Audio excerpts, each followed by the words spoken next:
नमस्कार विद्यार्थी मित्रांनो, मी रुपाली देवरमणी। आज इयत्ता 8वी इतिहास विषयाबद्दल आपल्याला चर्चा करायचं आहे। प्रकरण 9 आहे स्वातंत्र्य लढ्याचे अंतिम पर्व। गेल्या तासाला आपण सविनय कायदेभंग चळवळ प्रकरण 8वा पाहिलेलं होतं। आता प्रकरण 9 स्वातंत्र्य लढ्याचं अंतिम पर्व, त्यामध्ये आपण 1935 चा कायदा पाहणार आहोत। प्रांतिक मंत्रिमंडळ, क्रिप्स योजना, दुसरे महायुद्ध आणि राष्ट्रीय सभा ह्या मुद्द्यांबद्दल चर्चा करूया। प्रथमतः बघा, या पाठामध्ये आपण छोडो भारत आंदोलन पाहणार आहोत, भूमिगत चळवळ पाहणार आहोत, आझाद हिंद सेनेचे कार्य याचा सुद्धा आपण अभ्यास करणार आहोत। त्यामध्ये पहिला आहे 1935 चा कायदा। बघा, या कायद्याने भारतात ब्रिटिश शासित प्रांत आणि संस्थाने यांचे मिळून एक संघराज्य स्थापन करण्याची तरतूद करण्यात आली। 1935 च्या कायद्याने भारतात काय करण्यात आलं? ब्रिटिश शासित प्रांत आणि संस्थाने यांचे मिळून एक संघराज्य स्थापन करण्याची तरतूद करण्यात आलेली होती। यानुसार ब्रिटिश शासित प्रदेशाचा कारभार भारतीय प्रतिनिधींच्या हाती सोपवण्यात येणार असून संस्थानांना संघराज्यात सामील झाल्यास स्वायत्तता राहणार नव्हती। त्यामुळे संस्थानिकांनी संघराज्यात सामील होण्यास काय केला? नकार दिला। म्हणून या कायद्यातील संघराज्याची योजना अंमलात आली नाही। म्हणजे 1935 च्या कायद्यानुसार काय करण्यात आलं? भारतातील संस्थानांना ब्रिटिशांच्या संघराज्यामध्ये सामील होण्यासाठी त्यांनी काय केले?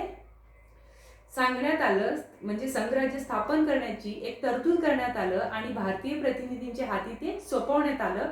परंतु भारतातील संस्थानिक त्यामध्ये सामील होण्याला तयार नव्हते, कारण त्यांना स्वातंत्र्य आणि स्वायत्तता मिळणार नव्हती। म्हणून संस्थानांना संघराज्यात सामील झाल्यास ब्रिटिशांमध्ये सामील झाल्यास किंवा ब्रिटिशांच्या अधिकार क्षेत्रामध्ये ते पूर्ण गेले तर त्यांचं स्वतंत्र राहणार नाही, स्वायत्तता राहणार नाही। त्यामुळे संस्थानांनी ह्या संघराज्यात सामील होण्यास नकार दिला। म्हणून या कायद्यातील संघराज्याची योजना काय करण्यात आली होती? अंमलात आली नाही। म्हणून पुढचा आहे प्रांतिक मंत्रिमंडळे। आपण पाहणार आहोत। पुढचा आहे प्रांतिक मंत्रिमंडळे। बघा, 1935 च्या कायद्याने राष्ट्रीय सभेचे अधिवेशन झाले नाही। बघा, 1935 च्या कायद्यानं काय झालेलं आहे? राष्ट्रीय सभेचं अधिवेशन झालं नाही। तरीही या कायद्यानुसार होणाऱ्या प्रांतिक कायदे मंडळाच्या निवडणुकांमध्ये राष्ट्रीय सभा भाग घेण्याचे ठरवले। मग 1937 मध्ये देशातील 11 प्रांतांमध्ये काय झाल्या? निवडणुका झाल्या। त्यापैकी 8 प्रांतांमध्ये राष्ट्रीय सभेला बहुमत मिळाले आणि त्याची मंत्रिमंडळे सत्तेवर आली। इतर 3 प्रांतांमध्ये कोणत्याही एका पक्षाला बहुमत मिळालेलं नाही। मिळाल्यानं काय झालेलं आहे? संमिश्र मंत्रिमंडळ त्यामध्ये बनवण्यात आलं। म्हणजे राष्ट्रीय सभेत 1937 मध्ये देशामध्ये एकूण 11 प्रांतात प्रांतिक निवडणुका झाल्या। त्यामध्ये 8 प्रांतांमध्ये राष्ट्रीय सभेला बहुमत मिळालं। राहिलेल्या 3 प्रांतांमध्ये कोणत्याही एकाही पक्षाला बहुमत न मिळाल्यामुळे तिथं संमिश्र मंत्रिमंडळ निर्माण करण्यात आलं। राष्ट्रीय सभेच्या मंत्रिमंडळांनी राजबंद्याची तुरुंगातून काय केली? मुक्तता केली। मूलोद्योगी शिक्षणाची सुरुवात केली। म्हणजे स्वाभिमानी शिक्षण असं म्हणतो। मुलांना जसं अभ्यासक्रमासोबतच काय दिलं जातं? स्वावलंबी शिक्षण दिलं जातं। शेतीतील कामं सांगितलं जातं। परत इतर क्रिएटिव्हिटीचं काम त्यांना सांगितलं जातं। हस्तोद्योगाचं काम सुद्धा त्यांना शिकवलं जातं। याशिवाय दलित समाजाच्या सुधारण्यासाठी सुद्धा अनेक उपाययोजना करण्यात आल्या। दारूबंदी म्हणा, शेतकऱ्यांसाठी कर्ज निवारण करण्याचे कायदा म्हणा, यासारखे अनेक लोकोपयोगी कामे ह्या नेत्यांकडून करण्यात आलेला दिसून येतो, प्रतिनिधींकडून करण्यात आलेला दिसून येतो। पुढचा आहे क्रिप्स योजना। क्रिप्स योजनेबद्दल महात्मा गांधींनी काय सांगितलेलं आहे? बुडलेल्या बँकेचा पुढील तारखेचा चेक असं म्हणलेलं आहे। कारण क्रिप्स योजना ही सुद्धा काय झालेली आहे? अयशस्वी ठरलेली एक ब्रिटिशांची भारतीयांना, रडत असलेल्या मुलांना कसं आपण तोंडावर हात आवरून शांत बसवण्याचा प्रयत्न करतो, तसा भारतातील लोकांना स्वातंत्र्याची मागणी करत असताना काहीतरी सुधारणा देत आहोत असं करून आमिष दाखवण्याचा प्रयत्न केलेला आहे, असं गांधीजींचं म्हणणं आहे। बघा, दुसऱ्या महायुद्धात इंग्लंडने जपानच्या विरोधात अमेरिकेचा पक्ष घेतलेला आहे। दुसऱ्या महायुद्धात इंग्लंडनं काय केलेलं आहे?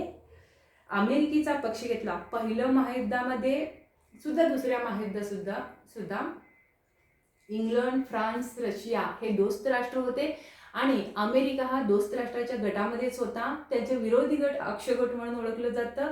जर्मनी, ऑस्ट्रिया, इटली वगैरे देश, त्या देशांमध्ये त्यांचा समावेश होतो। इंग्लंडनं अमेरिकेचा पक्ष घेतल्यामुळं जपानी फौजा भारताच्या पूर्व सीमेनजीक येऊन धडकल्या, म्हणजे जपानच्या फौजा भारताच्या पूर्व सीमेनजीक येऊन धडकल्या. जपानने भारतावर आक्रमण केल्यास त्याला प्रतिकार करण्यासाठी भारतीयांचे सहकार्य मिळवणे इंग्लंडला आवश्यक वाटू लागले. मग जपान हा काय होता? दोस्त राष्ट्राचा विरोधी गट होता, अक्ष गट होता. तो जपान जर भारतावर आक्रमण केला तर जपानचा विरोध करण्यासाठी इंग्रजांना भारताची आवश्यकता होती, भारतातील सैन्याची आवश्यकता होती. मग भारतीयांचं सैन्य मागण्यासाठी इंग्रजांना राष्ट्रीय सभाची परवानगी घेणं गरजेचं होतं. यावेळेला राष्ट्रीय सभेच्या नेत्यांनी असं म्हणालं, तुमचं दुसऱ्या महायुद्धामध्ये तुमच्या पदराला पदर धरून आम्ही जायचं असेल तर आमच्या देशाला लवकरात लवकर ताबडतोब तुम्ही स्वातंत्र्य द्यावं लागेल, असं स्वातंत्र्याची मागणी घेण्याचा राष्ट्रीय सभेच्या नेत्यांनी ठरवलेलं दिसून येतो. बघा, जपानने भारतावर आक्रमण केल्यास त्यांना प्रतिकार करण्यासाठी भारतीयांचे सहकार्य मिळवणे इंग्लंडला आवश्यक वाटू लागलं. म्हणून इंग्लंडचे प्रधानमंत्री त्यावेळेला कोण होते? Winston Churchill. इंग्लंडचे प्रधानमंत्री कोण होते? ते विन्स्टन चर्चिल. इंग्लंडचे प्रधानमंत्री विन्स्टन चर्चिल. बघा, विन्स्टन चर्चिल होते. यांनी स्टॅफर्ड क्रिप्स यांना भारतात पाठवले. इंग्लंडचे प्रधानमंत्री विन्स्टन चर्चिल यांनी स्टॅफर्ड क्रिप्स ह्या अधिकाऱ्यांना भारतात पाठवले. या अधिकाऱ्यांनी काही योजना सांगितल्या. स्टॅफर्ड क्रिप्स या अधिकाऱ्यांनी काही योजना सांगितल्या. मार्च 1942 मध्ये त्यांनी भारताविषयी एक योजना भारतीयांपुढे मांडली. मार्च 1942 मध्ये त्यांनी भारताविषयी एक योजना भारतीयांपुढे मांडली, परंतु या योजनेमुळे कोणत्याही राजकीय पक्षाचं समाधान झालेलं नाही. मार्च 1942 मध्ये त्यांनी भारतापुढे भारतीयांसाठी भारताविषयी काही योजना मांडली. या योजनेमुळे भारतीयांचं किंवा भारतातील नेत्यांचं काही समाधान झालेलं नाही. पूर्ण स्वातंत्र्याचा मागणीचा स्पष्ट उल्लेख या योजनेत नसल्याने या योजनेत नसल्यामुळे काय झालं त्याला राष्ट्रीय सभेने ही योजना नामंजूर केली. कारण भारतीयांना काय हवं आहे? पूर्ण स्वातंत्र्य हवं आहे. फक्त तुम्ही काहीतरी सुधारण्याचा आमिष आम्हाला दाखवू लागलेला आहात. त्यामुळं क्रिप्स योजनेत पाकिस्तानच्या निर्मितीचा समावेश नसल्याने मुस्लिम लीगने ही योजना फेटाळलेली आहे. एकीकडे भारताला पूर्ण स्वातंत्र्य हवा होता, तर दुसरीकडे बॅरिस्टर जिन्ना यांना स्वतंत्र पाकिस्तानाची मागणी होती. मग भारतीय ही क्रिप्स योजना फेटाळलेली आहे आणि मुस्लिमांनी सुद्धा क्रिप्स योजना ही फेटाळलेली आहे. म्हणूनच म्हटलं जातं की महात्मा गांधीजींनी क्रिप्स योजनेला बुडलेल्या बँकेचा पुढील तारखेचा चेक असं म्हटलेलं आहे. अशा प्रकारे क्रिप्स योजनेबद्दल आपण माहिती पाहिलेलं आहोत. त्यानंतरचं आहे दुसरे महायुद्ध आणि राष्ट्रीय सभा.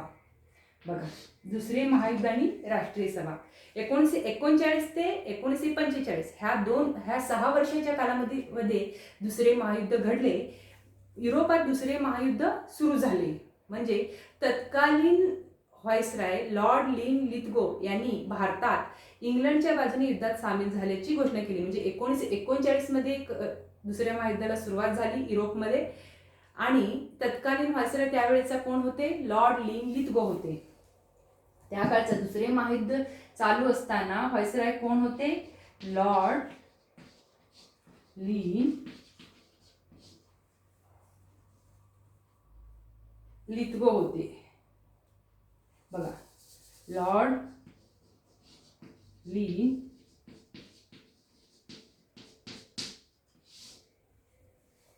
लिथगो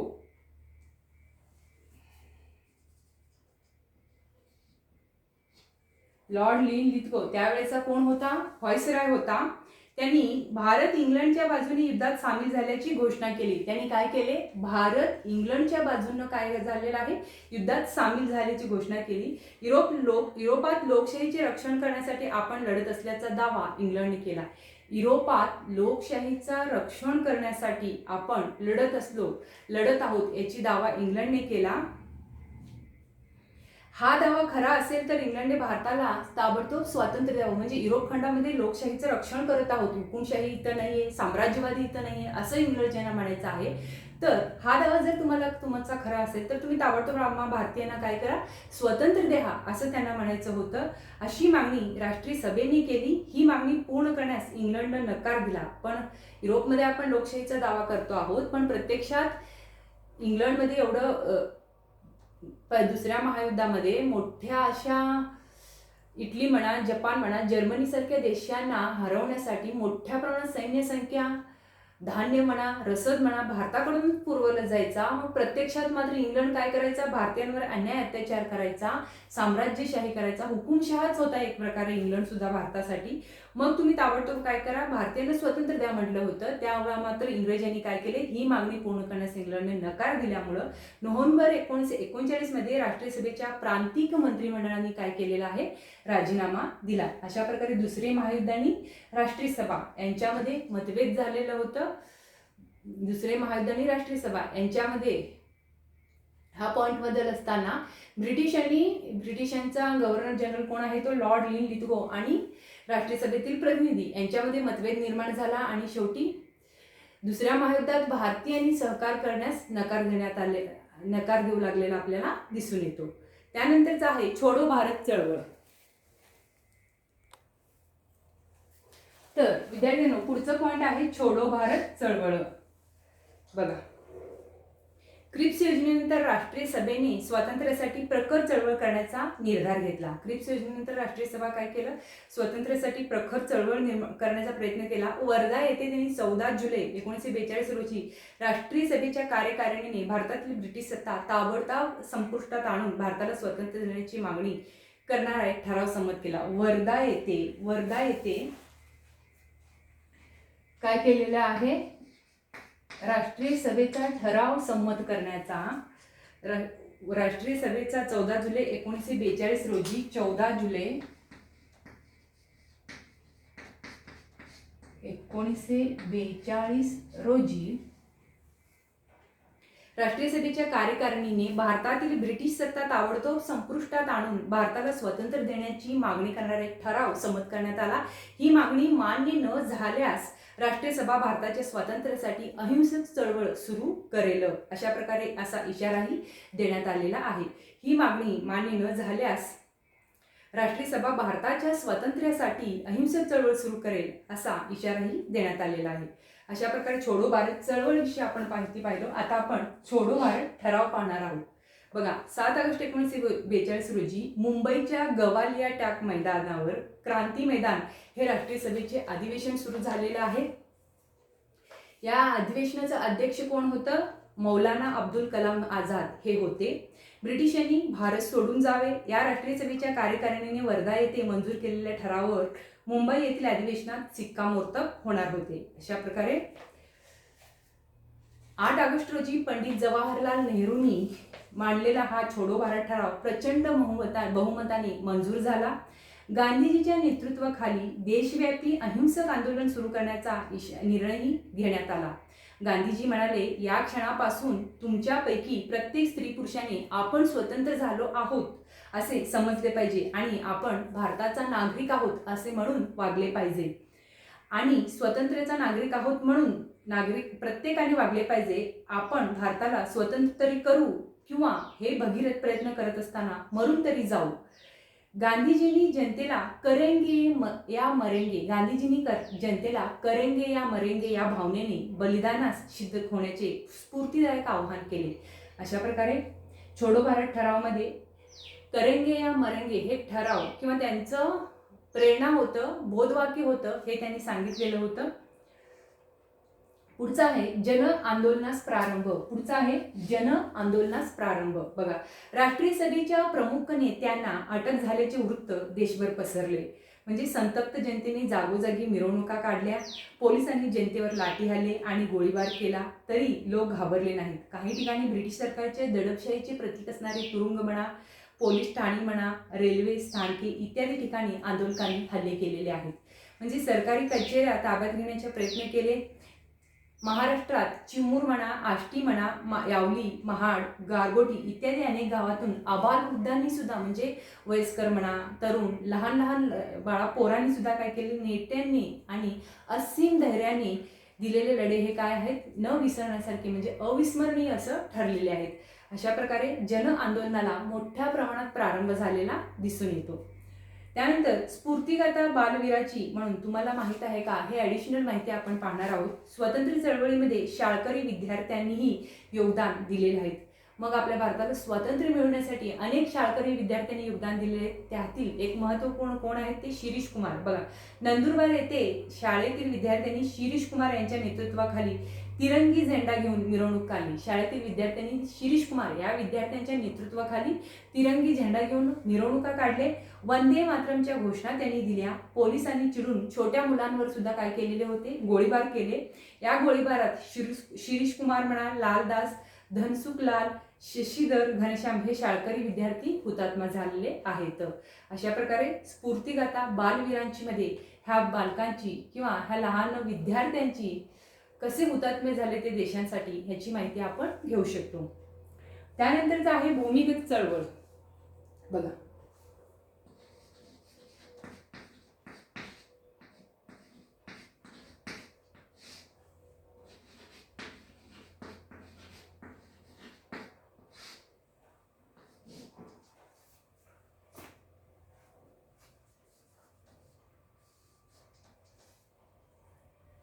एकोणीसशे 42च्या अखेरीस जन आंदोलनाला नवे वळण मिळाले आणि आंदोलनाचे नेतृत्व समाजवादी कार्यकर्त्याकडे आले.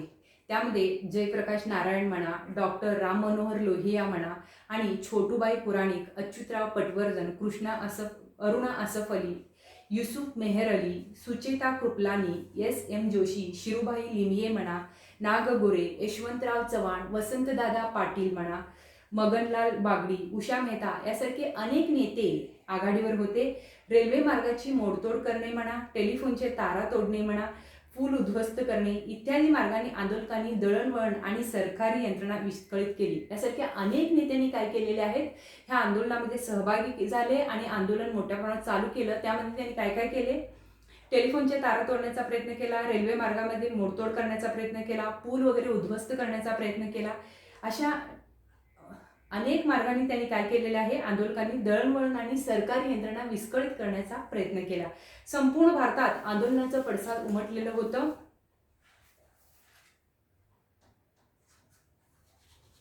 शिंद प्रांतात हेमू कमलानी यांनी हत्यारबंद ब्रिटिश सेना घेऊन जाणारी रेल्वे येत असल्याचे वृत्त कळताच आपल्या साथीदारांसह रेल्वे मार्ग उद्ध्वस्त करण्याचा त्यांनी प्रयत्न केला. न्यायालयाने त्यांना फाशीची शिक्षा सुनावलेली होती. अशा प्रकारे सध्याच्या रायगड जिल्ह्यातील कर्जत तालुक्यातील भाई कोतवाल यांचा आझाद दस्ता, नागपूरच्या जनरल आवारी यांची लाल सेना अशा गटांनी कित्येक महिने सरकारला सळो की पळो करून सोडलेला आहे. बघा, मुंबईला विठ्ठल जहेरी, उषा मेहता व त्यांच्या साथीदारांनी एक गुप्त प्रक्षेपण केंद्र स्थापन केले, त्यांना आझाद रेडिओ असं म्हणत. मग त्यावर राष्ट्रभक्तांची गीते गायली जात, देशातील आंदोलनाच्या बातम्या प्रसारित केली जात, देशभक्तीपर भाषणे प्रक्षेपित केली जात. यामुळे आंदोलन चालवण्यास जनतेला प्रोत्साहन मिळेल. अशा प्रक्षेपण केंद्रे कुठे कुठे स्थापन झालेली होती, कोलकाता म्हणा, दिल्ली म्हणा, पुणे येथेही काही काळ ती चालली आहेत. अशा प्रकारे भूमिगत चळवळीविषयी आपण माहिती पाहिली. आता प्रतिसरकारची स्थापना आपण पाहणार आहोत. प्रतिसरकारची स्थापना.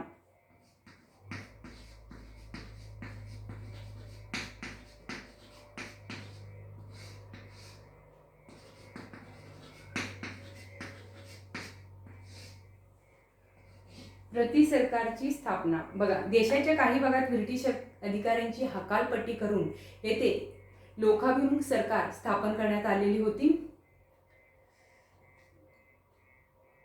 यालाच आपण काय म्हणतो, प्रतिसरकार असे म्हणतो. बघा, बंगालमधील मिदनापूर, उत्तर प्रदेशमधील बालिया आणि आजमगड, बिहारमधील बागलपूर आणि पूर्णिया या जिल्ह्यात प्रतिसरकारे स्थापन करण्यात आलेलं आहे. म्हणजे ब्रिटिश अधिकाऱ्यांचा हकालपट्टी करून तिथे आपलं स्वतंत्र सरकार स्थापन करण्यात आला, लोकाभिमुख सरकार स्थापन करण्यात आला. महाराष्ट्रात सातारा जिल्ह्यात क्रांतिसिंह नाना पाटील यांनी 1942 साली ब्रिटिश शासन संपुष्टात आणून तिथे प्रतिसरकार स्थापन केले. कुंडल येथे क्रांती अग्रणी GD उर्फ बापू लाड यांच्या नेतृत्वाखालील स्थापन झालेल्या तुफान सेनेच्या माध्यमातून कर गोळा करणे म्हणा, कायदा व सुव्यवस्था टिकवणे म्हणा, गुन्हेगारांना शासन करणे म्हणा, ह्यासारखी कामे प्रति सरकारमार्फत त्यांनी केलेली आहेत. प्रति सरकार म्हणजे ब्रिटिशांच्या अधिकाऱ्यांना हाकलून लावून तेथे लोकाभिमुख सर्वांचं बिनविरोध असं स्वतःचं सरकार स्थापन करणं, त्याद्वारे जनजागृती करून चांगल्या राजकारभार करणं आणि लोकांमध्ये सुविधा उपलब्ध करून देणं, कर गोळा करणे म्हणा, कायदा आणि सुव्यवस्था राखणं, गुन्हेगारांना शासन करणं, ह्यासारखी कामे प्रति सरकारमार्फत केली जात.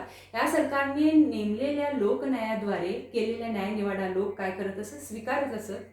सावकारशाहीला विरोध होता, दारूबंदी, साक्षरतेचा प्रसार झाला, जातीभेद निर्मूलन करण्यात आलं, अशी अनेक विधायक कामे म्हणजे चांगल्या कामे, विघातक त्याच्या विरुद्ध काय म्हणतो आपण, विघातक म्हणजे वाईट कामे, म्हणजे दारूबंदी करणं, साक्षरतेचा प्रसार करणं, जातीभेदाचं निर्मूलन करणं, असे अनेक चांगल्या विधायक कामे या सरकारने केलेली आहेत. त्यामुळे प्रति सरकार जनतेचं काय झालेलं आहे, प्रेरणास्थान ठरलेलं आहे. अशा प्रकारे प्रति सरकारची स्थापना करण्यात आली. पुढचं आहे चले जाव चळवळीचं महत्त्व. बघा,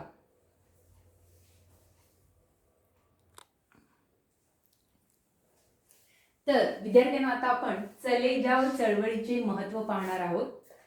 बघा, 1942च्या चळवळीने देशव्यापी आंदोलनाचे स्वरूप धारण केले. स्वातंत्र्य प्राप्तीचे उद्दिष्ट पूर्ण करण्यासाठी लक्षावधी भारतीयांनी असीम त्याग केलेला आहे. म्हणजे अनेकांनी आत्मबलिदान केले. आंदोलकांची संख्या इतकी प्रचंड होती की त्यांना डांबून ठेवायला देशातील तुरुंगही कमी पडले. म्हणजे साने गुरुजी, राष्ट्रसंत तुकडोजी महाराज इत्यादींच्या राष्ट्रभक्तीपर गीतांनी आंदोलकांची उत्साह वाढवले. या राष्ट्रव्यापी आंदोलनालाच काय म्हटलं जातं, ऑगस्ट क्रांती असं म्हटलं जातं. साने गुरुजी म्हणा, राष्ट्रसंत तुकडोजी महाराज म्हणा, त्यांनी आपल्या गीतातून, गीता संग्रहातून किंवा आपल्या साहित्यातून जनजागृती केली, लोकांना प्रेरित केले, उत्स्फूर्त केलं. त्यामुळं कित्येक लोकांनी आंदोलनामध्ये भाग घेतले. त्यामुळं ह्यांना डांबून ठेवण्यासाठी ब्रिटिशांचा तुरुंगही कमी पडलेला दिसून येतो. ह्या सगळ्याच गोष्टीला आपण काय म्हणतो, ऑगस्ट क्रांती म्हणून ओळखतो. पुढचा आहे आझाद हिंद सेना. भारताच्या स्वातंत्र्यासाठी नेताजी सुभाषचंद्र बोस यांनी एक अभूतपूर्व प्रयत्न केलेला आहे. अभूतपूर्व याचा अर्थ पूर्वी कधीही न घडून गेलेला, असं प्रयत्न त्यांनी केलेला होता. भारताच्या पूर्व सीमेवर हजारो भारतीय सैनिक ब्रिटिशांच्या विरोधात युद्ध करण्यासाठी तयार होते. म्हणजे पहिले महायुद्ध आणि दुसरा महायुद्ध चालू असताना, म्हणजे मध्यंतरी सुद्धा ह्या सगळ्या गोष्टीचा सुभाषचंद्र बोस यांनी अभ्यास केलेला होता. मग दुसऱ्या महायुद्धाच्या वेळी ब्रिटिशांच्या विरोधी देश कोणकोणते होते त्यांचा अभ्यास सुभाषचंद्र बोस यांनी केला. आपला शत्रूचा शत्रू कोण असतो, तो आपला मित्र असतो. आपल्या शत्रूचा शत्रू कोण असतो, आपला मित्र असतो. आपला शत्रू कोण, इंग्लंड. त्याचा शत्रू कोण, जपान आणि जर्मनी. जपान आणि जर्मनी हा कोण असेल, अक्षराष्ट्राचा असेल. आणि दोस्त राष्ट्राच्या बाजूने कोण होते, इंग्लंड होते. आणि त्याचा शत्रू कोण आहे, जपान जर्मनी आहे. मग इंग्लंडनी त्यांच्या दुसऱ्या महायुद्धामध्ये आणि पहिल्या महायुद्धामध्ये लढत असताना सुद्धा जास्तीत जास्त सैन्य कुठून पुरवले, भारतातील लोकांनाच त्यांनी सैन्य म्हणून पुरवलेले होते. मग हे सैन्य युद्धकैदी म्हणून ते जपान आणि जर्मनीच्या देशामध्ये होते. सुभाषचंद्र बोस यांनी काय केले, जपान आणि जर्मनीला राष्ट्रीय चळवळीमध्ये त्यांनी खूप काही कार्य करत होते. त्यांच्यामध्ये मतभेद निर्माण झाला. नंतर त्यांना ब्रिटिशांनी अटक केले. तिथं त्यांनी आमरण उपोषण केल्यामुळं त्यांचा जीवाला कुठलंही हानी होऊ नये म्हणून त्यांना नजरकैदेमध्ये घरात ठेवण्यात आलं. काही दिवसानंतर घरातूनही त्यांनी वेषांतर करून परदेशी पलायन केले. मग नंतर त्यांनी जपान आणि जर्मनीला गेले. ह्या दुसऱ्या महायुद्ध आणि पहिल्या महायुद्धातील जे काही युद्धकैदी होते त्या युद्धकैदी कोण होते, भारतीय होते. त्यांना घेऊन त्यांनी काय केले, त्यांना ट्रेनिंग दिलं. आझाद हिंद सेनेची त्यांनी स्थापना केली. त्या आझाद हिंद सेनेच्या मार्फतच त्यांनी भारताच्या अंदमान निकोबार बेटापर्यंत आलेले होतं. त्या फौजेमार्फत ब्रिटिशांना त्यांनी भारतातून हाकलवून लावणार होत्या. तेवढ्यामध्ये त्यांचा विमानातून पडून दुर्घटनेतून त्यांचा मृत्यू होतो. त्याच आझाद हिंद सेनेची माहिती आपण या पाठामध्ये घेणार आहोत. बघा, भारताच्या स्वातंत्र्यासाठी नेताजी सुभाषचंद्र बोस यांनी काय केलेलं आहे? अभूतपूर्व प्रयत्न केलेला आहे. भारताच्या पूर्व सीमेवर हजारो भारतीय सैनिक ब्रिटिशांविरोधात युद्ध करण्यास उभे राहिलेले होते. हे सारे सैनिक कुठले होते? आझाद हिंद सेनेचे असे होते. त्यांचे नेते होते कोण? नेताजी सुभाषचंद्र बोस. सुभाषचंद्र बोस हे राष्ट्रीय सभेचे एक महत्त्वपूर्ण नेते होते. त्यांनी 2 वेळा राष्ट्रीय सभेचे अध्यक्षस्थान भूषवलेले आहेत. म्हणजे इंग्लंड जेव्हा दुसऱ्या महायुद्धात गुंतले असल्याचा फायदा घेऊन भारतात आंदोलन तीव्र करावे यासाठी इंग्रजांच्या शत्रूचीही मदत घ्यावी असे सुभाषबाबूंचं मत होते. परंतु याबाबत राष्ट्रीय सभेच्या ज्येष्ठ नेत्यांशी त्याचे मतभेद झाले. परिणामी सुभाषबाबूंनी आपल्या अध्यक्षपदाचा राजीनामा दिला. आपले विचार जनतेपुढे मांडण्यासाठी त्यांनी फॉरवर्ड ब्लॉक हा एक पक्ष स्थापन केला. म्हणजे सुभाषचंद्र बोस आपल्या भाषणातून ब्रिटिश सत्तेवर उठाव करण्याचे आवाहन भारतीयांना करू लागले. त्यामुळे सरकारने त्यांना बंदिवासात टाकले. तुरुंगात सुभाषबाबूंनी प्राणांतिक उपोषण सुरू केले. तुरुंगातून केल्याने शासनाने त्यांना मुक्त करून त्याच्याच घरी त्यांना काय करण्यात आलं? नजरकैदेत ठेवले. तेथून देशांतर करून सुभाषबाबूंनी स्वतःची सुटका करून घेतली. 1941च्या एप्रिलमध्ये ते जर्मनीला पोहोचले. तेथे त्यांनी फ्री इंडिया सेंटर स्थापन केले. त्या फ्री इंडिया सेंटरमध्ये अनेक लोकांना ट्रेनिंग देण्यात येणार होतं. जर्मनीच्या बर्लिन रेडिओ केंद्रावरून त्यांनी काय केले? भारताच्या स्वातंत्र्यासाठी जनतेने स्वतंत्र लढ्यात भाग घेण्याचे आवाहन केले. जर्मनीमधील बर्लिन हे रेडिओ केंद्र आहे. तेथून त्यांनी भारताच्या स्वतंत्र लढ्यासाठी जनतेनं काय करावं? जास्तीत जास्त लोक सहभाग व्हावं. याच काळात रासबिहारी बोस होते. यांनी सुभाषबाबूंना जपानला येण्याचं निमंत्रण दिलं आणि रासबिहारी बोस यांच्या निमंत्रणावरून सुभाषचंद्र बोस यांनी कुठे गेलेले आहे? जपानला गेले आहे. बघा, त्यानंतरचा आझाद हिंद सेनेची स्थापना कोणी केलेली होती? रासबिहारी बोस यांनी केलेली होती. बघा, आता आझाद हिंद सेनेची स्थापना कोणी केलेली होती? रासबिहारी बोस. रासबिहारी बोस यांनी 1915 पासून जपानमध्ये राहत होते. आग्नेय आशियातील देशप्रेमी भारतीयांना संघटित करून त्यांनी इंडियन इंडिपेंडन्स लीग नावाची एक संघटना स्थापन केली.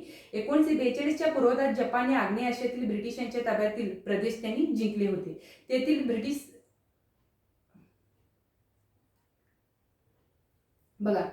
ब्रिटिश सैन्यातील हजारो भारतीय सैनिक आणि अधिकारी जपानच्या हाती लागले. युद्धबंदी झालेल्या भारतीय सैनिकांची एक पलटण कॅप्टन मोहन सिंग यांच्या मदतीने रासबिहारी बोस यांनी तयार केली. तिलाच आझाद हिंद सेना असं नाव दिले. म्हणजे पुढे नेताजी सुभाषचंद्र बोस यांनी आझाद हिंद सेनेचं नेतृत्व कोण केले? पुढे नेताजी सुभाषचंद्र बोस यांनी केलेले आहे. 1943च्या ऑक्टोबरमध्ये नेताजींनी सिंगापूर येथे आझाद हिंद सरकार स्थापन केले. शहानवाज खान म्हणा, जगन्नाथ भोसले म्हणा, डॉक्टर लक्ष्मी स्वामीनाथन म्हणा, गुरुबख्श सिंग धिल्ला म्हणा, प्रेमकुमार सेहगल म्हणा इत्यादी त्यांचे काय होते? एक प्रमुख सहकारी होते. कॅप्टन लक्ष्मी स्वामीनाथन या झांशीची राणी महिला पथकाच्या काय होत्या? एक प्रमुख होत्या. नेताजी सुभाषचंद्रांनी भारतीय जनतेला ह्या वेळेला एक आव्हान केले. ते होतं, तुम मुझे खून दो मैं तुम्हें आझादी दूंगा. असे आव्हान त्यांनी जनतेला दिले. अशा प्रकारे आझाद हिंद सेनेची स्थापना रासबिहारी बोस यांनी केली आणि त्याचे नेतृत्व पुढील काळात कोण केलेले होते? सुभाषचंद्र बोस यांनी केलेलं आहे. आता आपण आझाद हिंद सेनेचा पराक्रम पाहणार आहोत. नोव्हेंबर 1943 मध्ये जपानने अंदमान आणि निकोबार बेट जिंकून ती आझाद हिंद सरकारच्या स्वाधीन केली. म्हणजे हे आझाद हिंद सरकार हळूहळू पदार्पण करत भारताच्या अंदमान निकोबार बेटापर्यंत येऊन पोहोचलेले होते. नेताजींनी त्यांना अनुक्रमे शहीद आणि स्वराज अशी नावे दिलेली होती. म्हणजे 1944 मध्ये आझाद हिंद सेनेने म्यानमारमधील आराकानचा प्रदेश मिळवला. आसामच्या पूर्व सीमेवरील ठाणी जिंकली.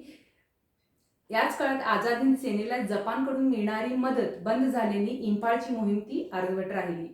मात्र प्रतिकूल परिस्थितीतही आझाद हिंद सेनेचे सैनिक नेटाने लढत होते. परंतु याच काळात जपानने शरणागती पत्करली.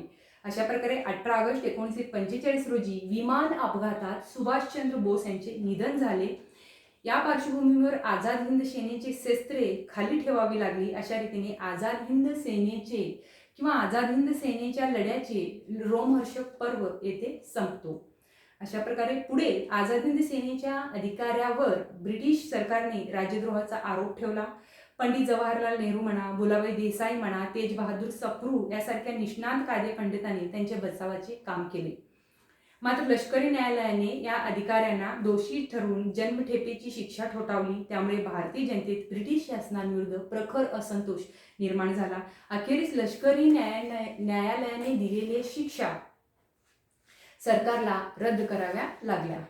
अशा प्रकारे आझाद हिंद सेनेचा पराक्रम ह्या मुद्द्याविषयी आपण पाहिलेला आहोत. तर शेवटचा आणि महत्त्वपूर्ण मुद्दा आहे भारतीय नौदल आणि विमान दलातील उठाव. बघा, भारतीय नौदल आणि विमान दलातील